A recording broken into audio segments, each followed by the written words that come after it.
Peter, thank you so much for joining us today and your willingness to be here as our first person. We have just an hour, and you have really so much to share with us, and we'll try to get to as much of it as we can while you're here with us. Let's start first, Peter, talking about your family and your very early life, and your family particularly. World War II began when Germany and Russia invaded Poland in September 1939. Before we talk about the war and the Holocaust and what happened to your family during the war, tell us about your family before the war, what you can about them. I came from a Jewish family, both sides. On my mother's side, she came from a very Orthodox family. My great-grandfather was a rabbi in a small town which is now Slovakia. And on my father's side, it's a less observant Jewish family. It's very similar to conservative Judaism in the United States. My father was born in 1907, and he aspired to be a lawyer. Unfortunately, it didn't happen because starting from 1920, much earlier than in Germany, there was a very strict restriction on Jewish person entering into higher education institution. And he tried, and unfortunately he was not admitted, and the only reason was because he was Jewish. My mother, as you mentioned, she was a hat maker. We had a relatively comfortable middle class life in Budapest before the war.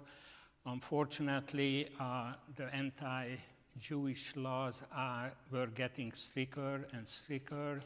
My father lost his job, so they relied on my mom's income only, and later on in 1940, my mom was already pregnant with me when he was conscripted in the Hungarian And Police. before we turn to that, a little bit more about your mother. If you don't mind, you had described her to me as she was the black sheep of her family. I wasn't sure that this would come up, but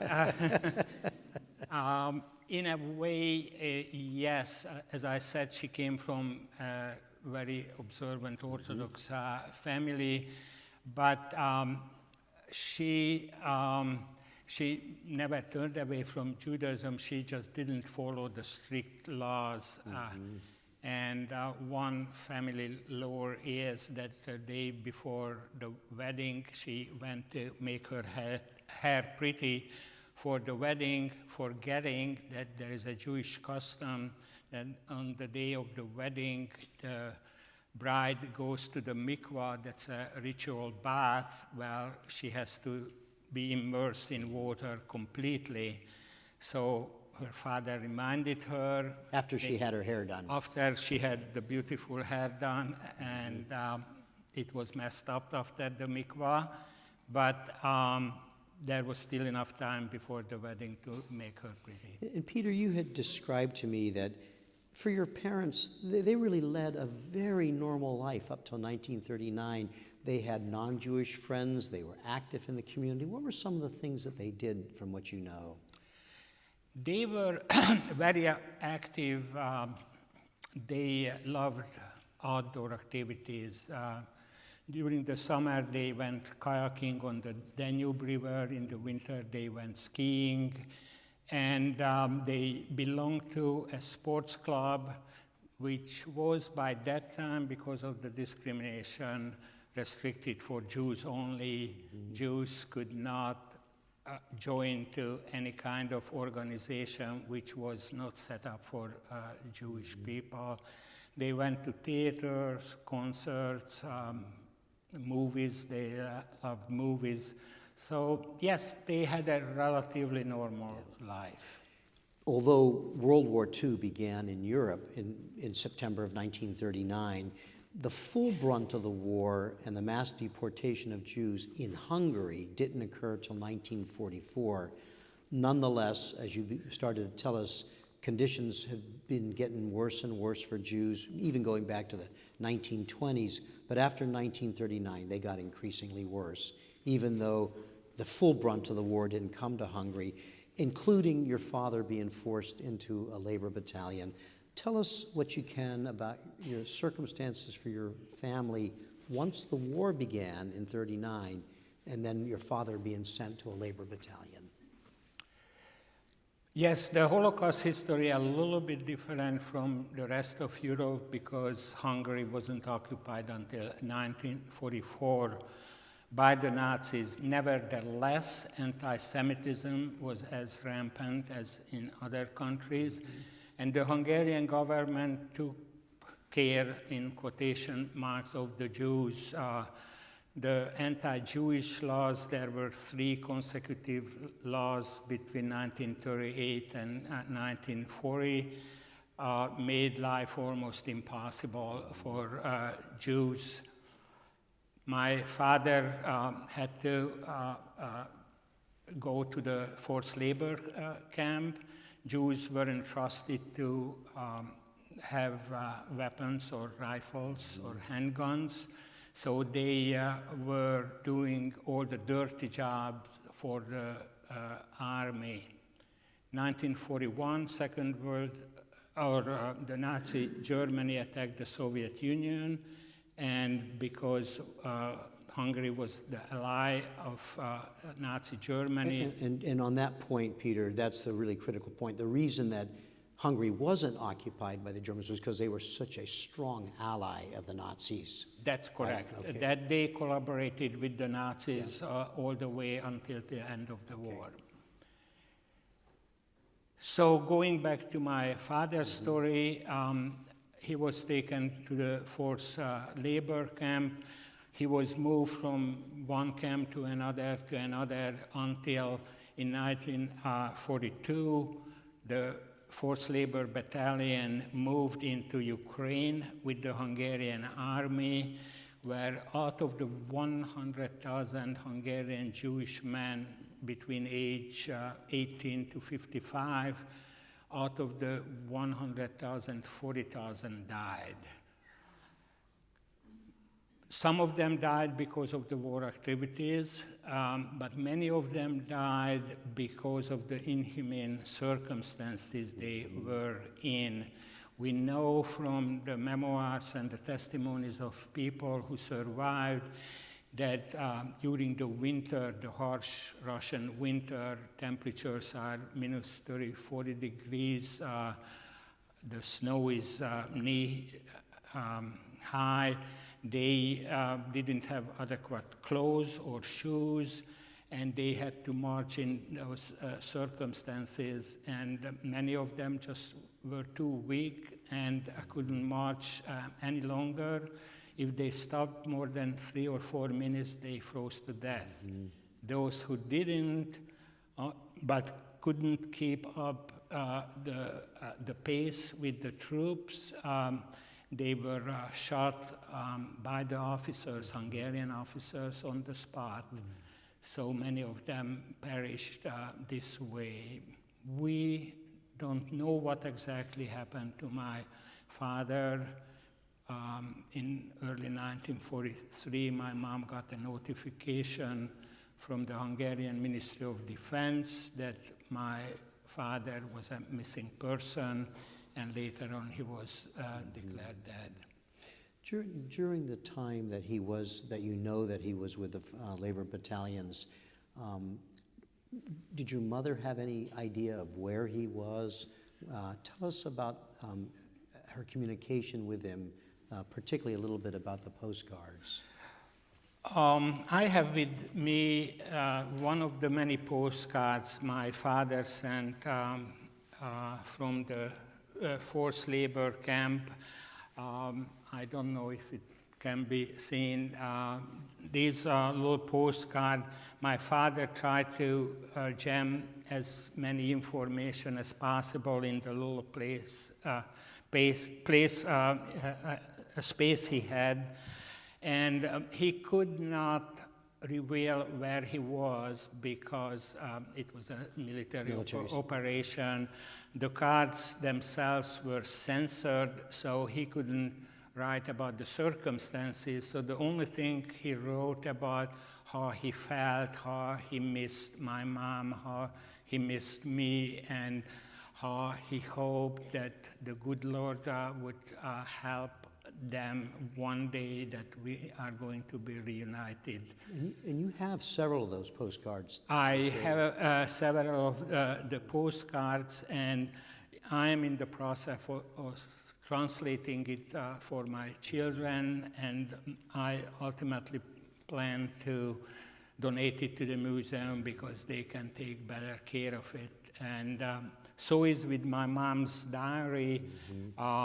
My mom started writing down her memories and what was happening in the family, and specifically with me, in the hope that one day my father would come back and she would able to recall the little minute details, my first words or my silly sentences, and what food I liked and what I didn't. At one point, it's very ironic, she wrote that every time I took a bath, I was screaming and I didn't want to the pool because I was afraid of water. And later on my life, I became a competitive kayaker, and I did everything in the and on the water. That just must be just so incredibly precious to you to have that. And if when people afterwards, if they want to talk to you when we're finished with the program, perhaps they might get a glimpse of that. It's on the little postcard. There must be 25 lines, very small handwriting to get everything your father could possibly get on there. One more thing about that. Do you mind, Peter, sharing the term of endearment that he had for your mother? He would address those to yes. She was called by my father my Little Squirrel. And in Hungarian, for one reason, it's, I don't know, like cats in this country, that they are very popular, and that was the way he addressed her in the postcards.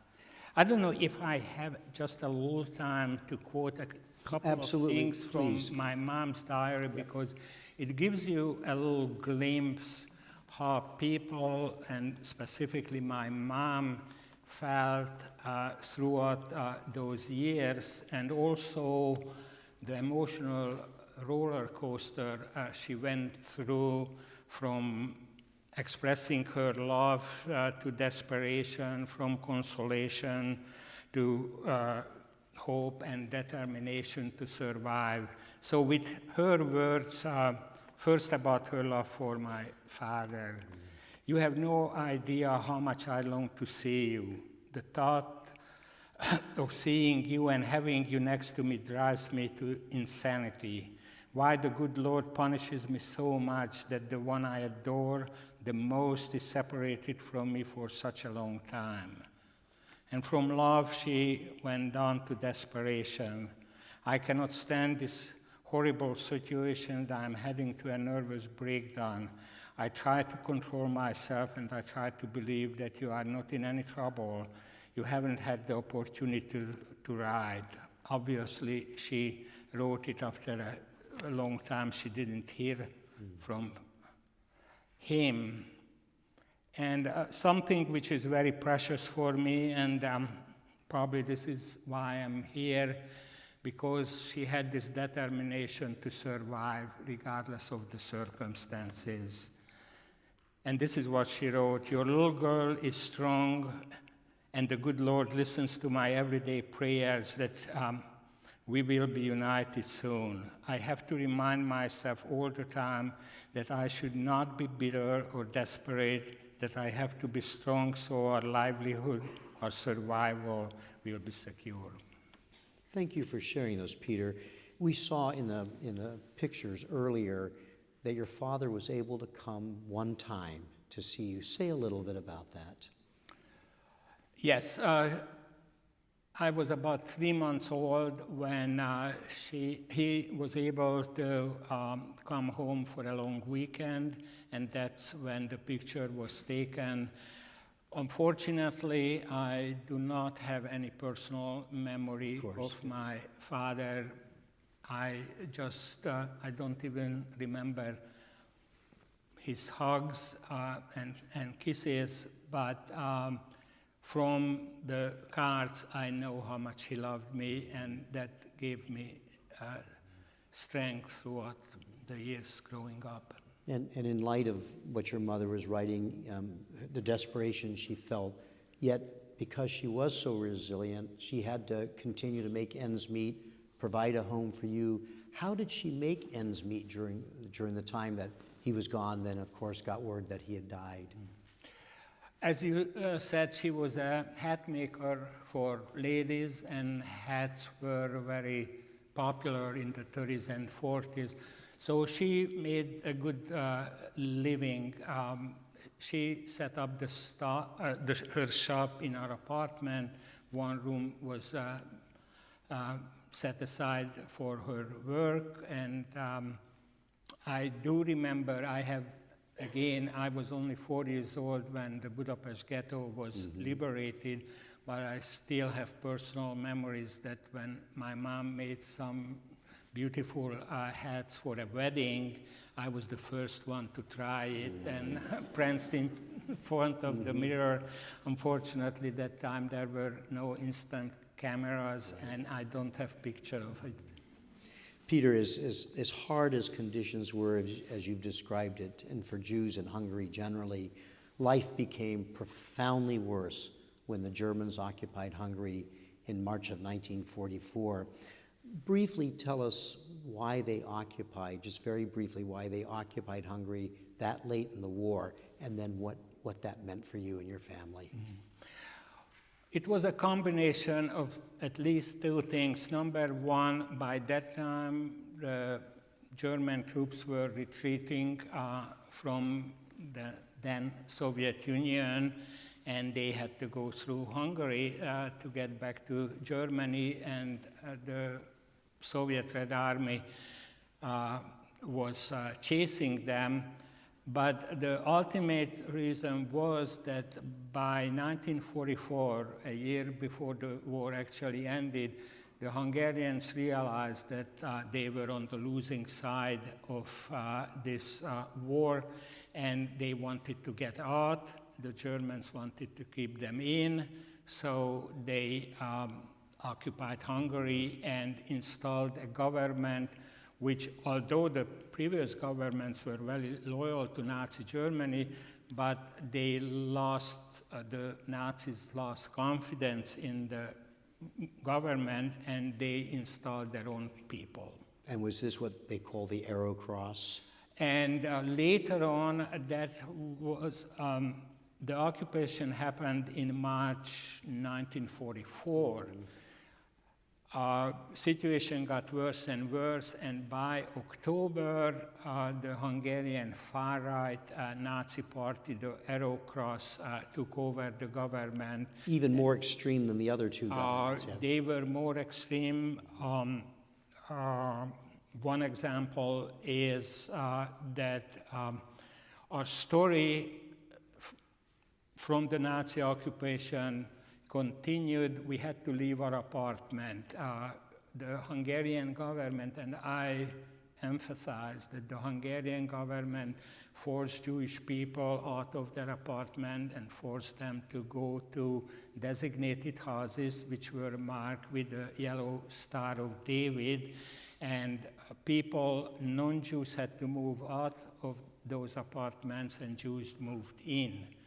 And so we had to leave our apartment, and we were supposed to move into one of these designated houses, but my mom, I just can't describe her. She was a smart cookie, and she knew that it's not a good idea to move where all the Jews are gathered, because then they were very easily identifiable and were sent to the ghetto first and later on to the concentration camps. So that's when we moved into the apartment of Mom's childhood friend, devout Catholic couple who took their religion seriously, and they took us in for a while. And unfortunately, and that's part of the Holocaust history in Hungary, that not only the government collaborated, but there was a very deeply felt historic anti-Jewish sentiment in Hungary.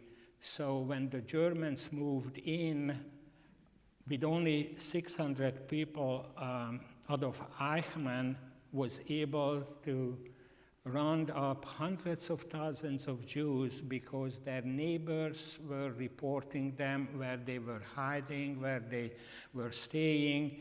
And so with the help of the Hungarian police, they were easily identifiable. In fact, something like 450,000 Jews were rounded up and deported in about a 6-week period once the Nazis occupied. Yeah, that's correct. Adolf Eichmann mentioned in his memoir that he was surprised at how much the Hungarians cooperated with them and how quickly they were able to send so many Jews to the concentration camps. What you shared with me that I think what you said was one of your own personal first memories was of your mother being arrested by the Hungarian police. Tell us about that. Yes. As I said, there were collaborators and bystanders who were not really bystanders because they were actively reported on Jews. One of our neighbors in the apartment building reported us to the Hungarian police. Next day, 2 policemen came and arrested my mom. And that's a personal memory of mine because the Hungarian police that time had a very fancy uniform, and I remember the uniform very vividly. Mm-hmm. They came, arrested my mom. I didn't know what was happening. The host couple were really not telling me the truth at that time. They just said that Mom goes with this gentleman and she's gonna be back in no time. She came back in no time, practically next day, but it wasn't because it was a casual thing. She was taken to one of the most infamous Hungarian jail where people were, Jews were collected before they were sent to the concentration camps. My mom, again, she was very alert, and she used, there is a Yiddish word, seichel, which is wisdom, and chutzpah, which is being brave enough to do things you otherwise wouldn't do. So this combination of the two prompted her to use that paper she got from the Hungarian Ministry of Defense that my father disappeared during the war activities, and she claimed that she was a war widow. And war widows had all kinds of privileges during the war, but Jewish wives of people in the forced labor battalion were not entitled to this privilege. So my mom went to the warden and she started, I assume, screaming. My mom didn't say, but knowing her, she obviously raised her voice, and she told them that she was unlawfully arrested and they are getting into big trouble. And so they took her to the commandant of the jail. My mom told this story.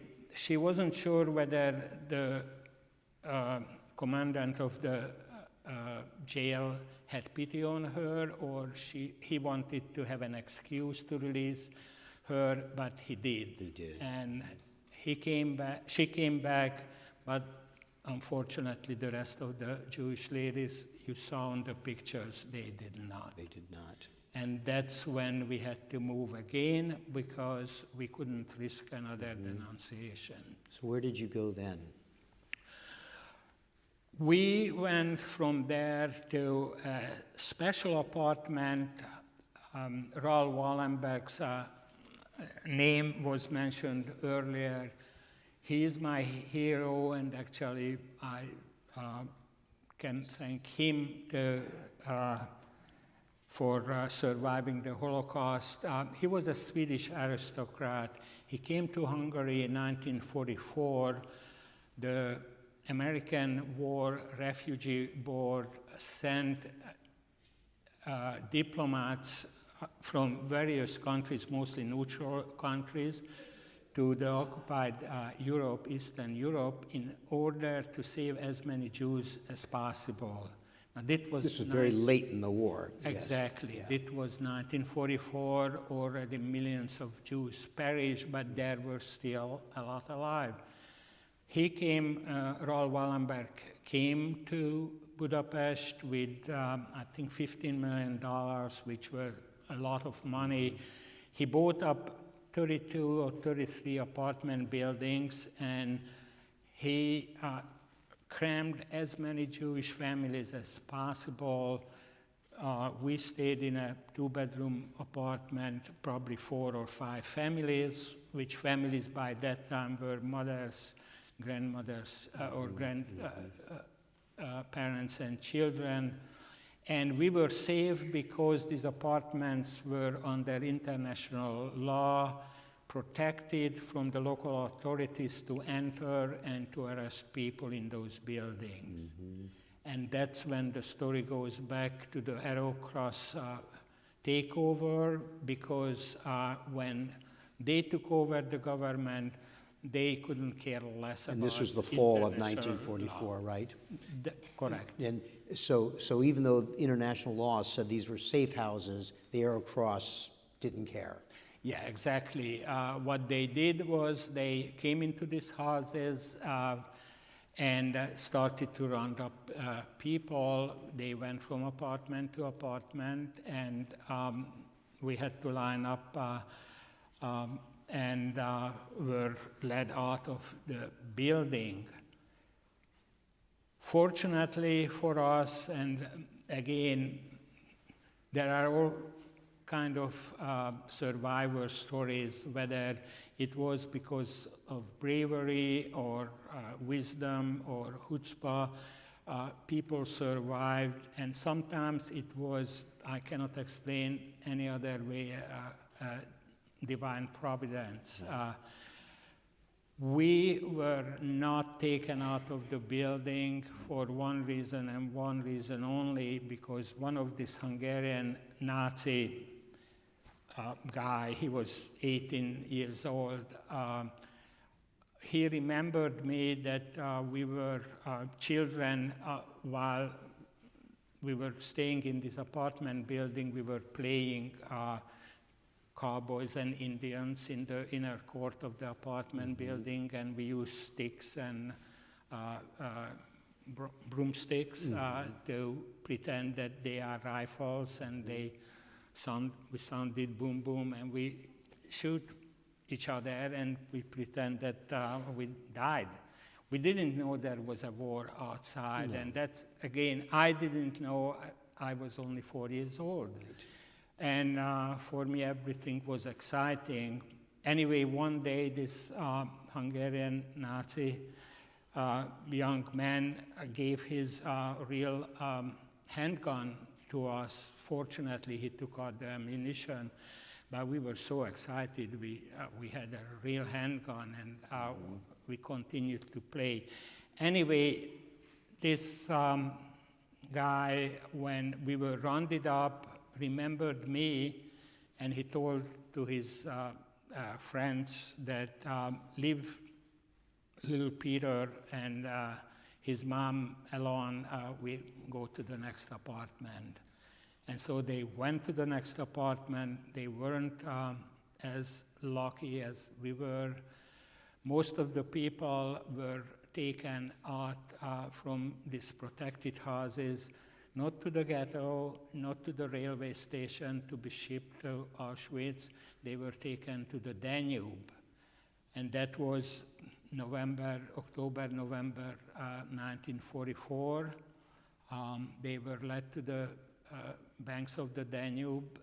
They had to remove their clothes and shoes, and they were shot. Their bodies fell into the river, washed away. Nobody knew what happened to them. And because of what you described, you and your mom were spared at that point. We fortunately were able to escape again, and at this time we had no choice, but we had to move into the Budapest Ghetto. Mm-hmm. The Budapest Ghetto was set up by the Hungarian government against to contain all the Jewish population of Budapest. Again, the Jews of Budapest were lucky in a sense that the Germans were so busy to round up first Jews in the countryside that by the time they came to Budapest, it was October, November, the Soviet Red Army were already in the outskirts of Budapest, and so people in the Budapest ghetto survived because the Nazis just didn't have enough time. They ran out of time. Yep. Correct. And now what begins, of course, in late fall of 1944 is the siege of Budapest by the Russian army, and you're living in the ghetto, and that was an extraordinarily brutal siege. Tell us what you can about your life during those months, several months in the ghetto. Yeah, life in the ghetto, it's very hard to describe. Budapest was already bombed by the Allied forces, not just the Soviets, but the American and British planes came during the day, and we spent most of the time in a kind of temporary bomb shelters, which were the basement of the apartment house we stayed. That was actually the apartment of my grandparents who lived in the historical Jewish district, and that's where the Budapest ghetto was set up. So we spent most of the time in the basement, dirt floor. The basement of these apartment houses were used. That time there was no central heating. Every apartment had their little stove or furnace, and people stored their coal and wood in the basement of the apartment building. That's where we spent most of the time. I do remember my mom put blankets on the floor, and we were playing with my cousin. And these were dirt floors down there. And food was practically non-existent. Food was rationed already, but even then the shops were empty. So I don't know how Mom got enough food to have enough energy to survive the next few months, but she did. I do know that we broke the very strict Jewish dietary laws. We were not supposed to eat anything made out of pork. My grandmother, this is how people got food, that many buildings were bombed out by this time. So people who survived went from apartment to apartment in these bombed houses, and they looked for food, whatever remained. And my grandmother, she was a very observant Orthodox Jew. She found a slab of bacon. She brought it back and waited because we needed any and every energy we could get. You told me that that potato skins, which were not really used as food, became a really important staple that time. Yeah, when I came to the United States, I was surprised by many things, but one thing was that here potato skin was a kind of delicacy served in restaurants, and in Hungary we used it for feeding pigs. And so it was unheard of that somebody would eat potato skin, but we did because that was the only. My mom found a few potatoes and she didn't peel as usually she did. We ate it with peel, and that time it was strange, but that was the way of life. We didn't have water practically. Electricity went in and out. We used actually our Shabbat candles to have lights. That's again an interesting story, that how Jewish life continued to strive in the ghetto in spite of the circumstances. That holidays were celebrated. Traditionally, Jews celebrate every Shabbat. Friday evening, we lit 2 candles. During the Holocaust in the bomb shelter, we lit only 1 candle because we had to save the other one for giving us light during the night. And even the 1 candle, which supposed to burn down all the way down, was sniffed after a couple of minutes to save it for next time. And for our audience, too, to understand that that was an especially brutal winter as well. So when you say you didn't have heat, it was bitterly cold. Yes, that's correct, and that's, again, my memory. When during the night we went back to our apartment and we stayed there. The apartment wasn't heated. We just didn't have coal or wood. So the only way to keep ourselves warm, that the whole family gathered in one bed, and we had a big, I don't remember the English name of this big blanket filled with goose. Like a comforter. Like a comforter. Mm-hmm. And so we were on that, the whole family in one of the comforter, and kept each other warm during the night. And that lasted until January of 1945, I think, when you were liberated by the Russians, when the siege was over. And in the meantime, there's, as you said, buildings are being bombed out, there's shelling and shooting constantly, and so your life was in danger in every way imaginable.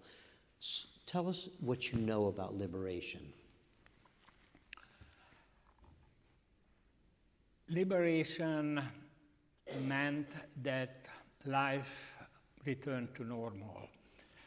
Normal in 1945, January, in Budapest was no food, no electricity, no water, no heating. Nevertheless, our life wasn't in danger, and that's the normal part. We were not discriminated against because we were Jewish. Russian troops came in. I remember, again, 4-year-old little boy, were very excited to see the Soviet tanks instead of the Nazi tanks with the big red 5-pointed stars and different uniform from the German uniform. And the Russian soldiers were very friendly, at least to us children. They gave us candy and chocolate, and we just rejoice in having this change in our life. Later on, I learned, actually much later on, when the communism collapsed, that not every Russian soldier was nice, and women were raped and mutilated. And so there are two sides of the story, and there are two sides of how people look back what happened in 1945. You used the word liberation. People today on the right side of the political spectrum, revisionists who try to explain away the Holocaust, say it was one occupation replaced by another one, which was true, not really started 1945, only 1945, when the Hungarian Communist government took over, Communist Party took over the government. Nevertheless, after the war, Western Europe was occupied by British and American troops, and Eastern Europe by the Soviets. But that do not diminish the fact that they were the one who kicked out the Nazis and brought freedom to us Jews. Mm-hmm. And you were truly liberated at that point. I do believe that it was a liberation. With the conditions, even though the war for you is over, it would continue in Europe until April of 1945. But as you described, conditions were still awful with no electricity and running water. How did your mother, this amazingly resilient woman, how did she set out to feed her son and try to find a way back to some sense of normalcy? Well, there was a tremendous inflation. That time, money probably was worthless. So every time you wanted to get food, you actually bartered. And in Budapest, there was nothing to barter for. So what happened was that people took the remaining some railway lines and went to the countryside and took their valuables, whatever was left, and bartered it for food. And I remember one time my mom took me because there was nobody to take care of me while she had to go to get food. And I remember the railway station, obviously the cars were packed with people so much because everybody wanted to get out from Budapest that people were sitting on the top of the train, and it was funny for me that they were traveling on the top of the train. I'm sure it wasn't funny for them. Right. And then we went to the countryside, and my mom bartered away her everything except her wedding ring. Except her wedding ring. Did any of your other family, your extended family members survive? My mom had 8 siblings. Some of them died during the Holocaust. 2 of them came to the United States. They were lucky enough to get American visa, which was that time very hard to get, but somehow they That was right before the war? That was right before the war, right. And they came to the United States. The rest of my father's family, practically the complete family, perished. 2 of his brothers were taken to forced labor camp and they died there. My grandparents on my father's side, they died because they were old, they were weak, there was no food, there was no medical supply or medical attention. And they actually survived the war, but a few months later, they just died of natural circumstances because a common cold could kill people at that time when they were so weak. And you would end up living under communist rule for many, many years after that. How did your mother fare during that time, all those years? She tried to get you out right after the war, and I think the doors essentially closed with a communist complete takeover of the government. What did your mother do to help get herself? And you described her to me as she was motivated solely by trying to make life better for you. Yeah, definitely that was her determination during all these years to survive no matter what. She couldn't back to her original profession because hat was not fashionable after the war for obvious reasons, Right. especially during the communist system. Everybody had the same communist hats made in factories. So she worked as a seamstress until she retired, and that's how we had bread on our table. She worked hard in 2 shifts, 6 to 2 or 2 to 10, while I was all by myself in the apartment. In 1953, she remarried. Typical Holocaust survivor story. Widows hoped and hoped against hope that their beloved husbands would return at one day, but it did not happen. Some people returned because they were taken by the Soviets as POWs, and 1946, 1947 they were released. And by 1950s, it was obvious that my father would not come back.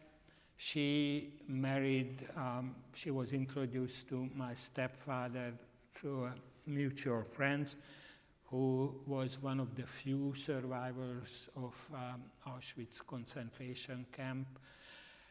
He had the tattoo in his arm, and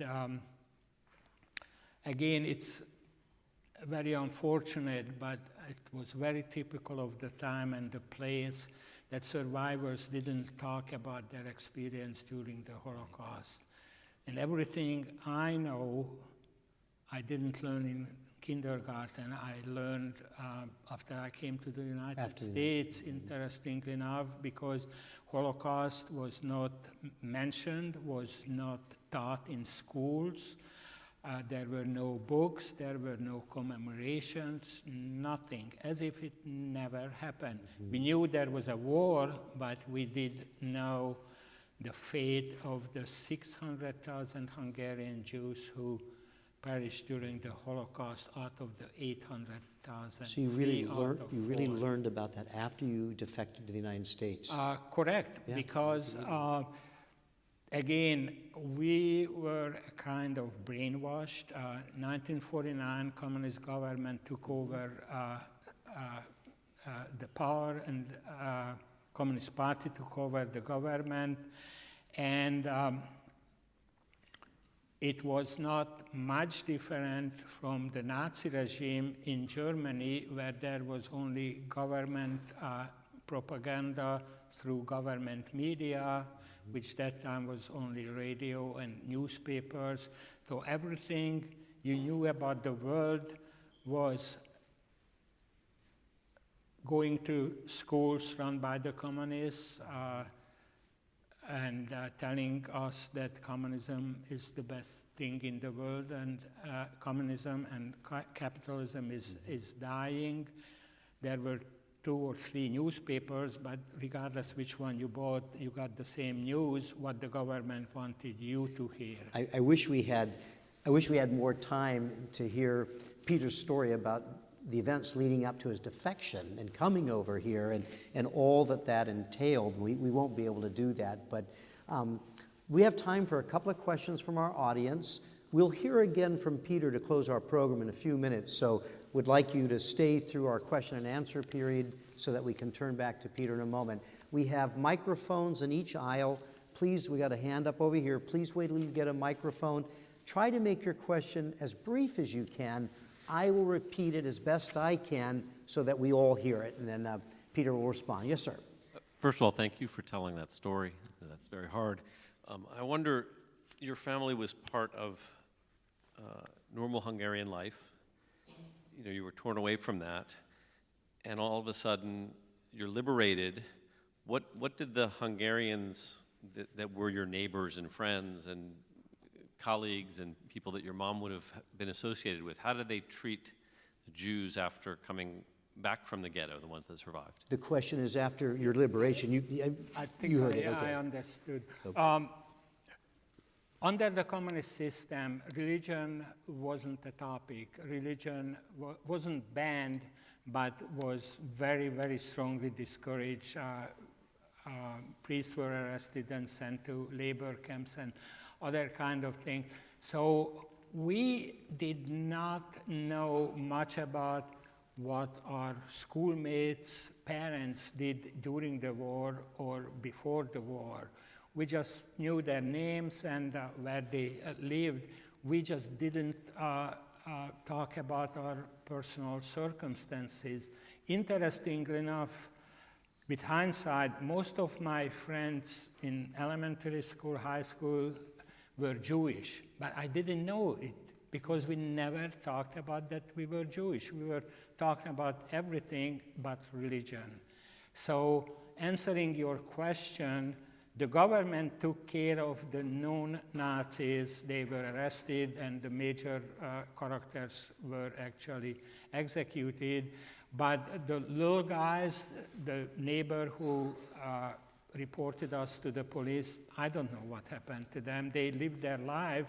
And interestingly enough, after 1989, when communism collapsed, anti-Semitism came to the surface again in many forms, and by that time people showed their real colors, and there is a far-right Hungarian neo-Nazi party in Hungary, and they got 20% of the votes in the Hungarian parliament.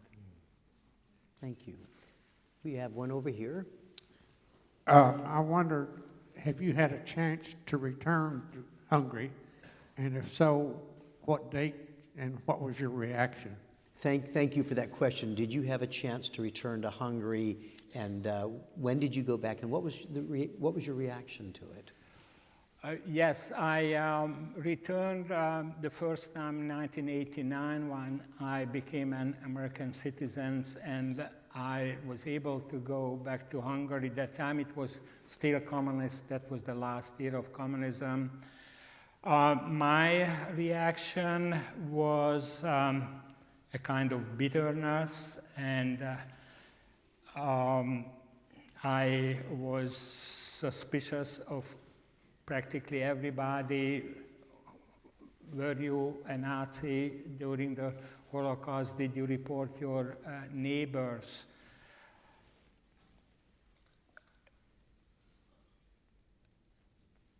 There was an evolution throughout the years how I evaluated Hungarians' role in the Holocaust. And my main bitterness was first because I never knew the real Holocaust story, that I hated everything German. I never bought a German appliance, German cars, although they are the best, because in my mind, Germans were the one who killed my father and killed 6 million Jews.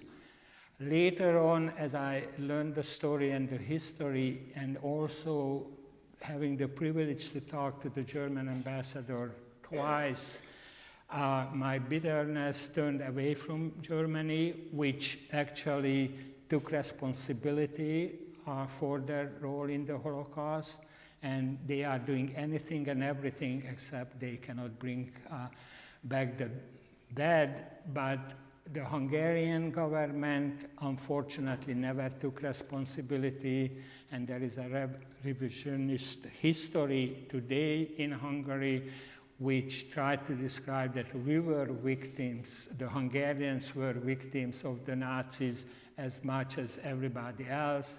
Unfortunately, that's not the whole story. Thank you. I think we're at the end of our program for purposes of questions, but when Peter finishes, He will remain up on the stage here, so if you have a question you'd like to ask, or come up and just shake Peter's hand, say hi to him, get your picture taken with him, please absolutely feel free to do that. We welcome you doing that. It's our tradition at First Person that our first person gets the last word. So I'm going to turn back to Peter in just a moment. Before I do, I want to thank all of you for being with us, remind you that we'll have First Person programs each Wednesday and Thursday through mid-August. We hope that you can return either this year or in another year. When Peter's done, Joel, our photographer right here, is going to come up on the stage and take a photograph of Peter with you as the backdrop. So we want you to stay put so that you're part of this photograph for Peter when we're done with the program. Peter?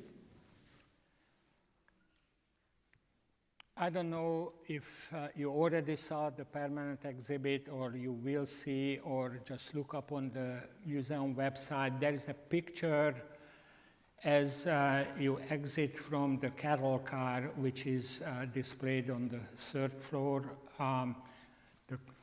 The cattle car which took the Jews to Auschwitz. And across the wall there are pictures. People are coming off the train at the Auschwitz-Birkenau concentration camp. And there is a picture, two young Hungarian boys, a little bit older than I was at that time, in their school uniform, school hats. And when the picture was taken 2 hours later, or maybe 3 hours later, they were dead, because they were marched straight from the railway station to the gas chambers. And every time I see that picture as a tour guide or other occasion, I just am reminded I could have been one of them. And I wasn't, and for that I give thanks to my mom and the divine providence. And also I am reminded that although the Holocaust was a unique event in history, the consequences and the lessons we can learn is universal. And that's why I'm volunteering here in the museum, because there are people who deny that the Holocaust happened. They may acknowledge that Jewish people died, but because they died because of starvation, and a lot of non-Jews died also. And my responsibility is to really remind people what the motto of the museum is: never again. What you can do matters, and the you is in different colors if you look at the brochures, and that's what really matters. Everyone in this room, including Bill and myself, what we do matters. So when we see discrimination, when we see bullying, when we see that people are judged according to their religion or the color of their skin, we cannot be bystanders. We have to raise our voice and we have to act. And that's what I hope that's what you take away from the museum today. Thank you for coming.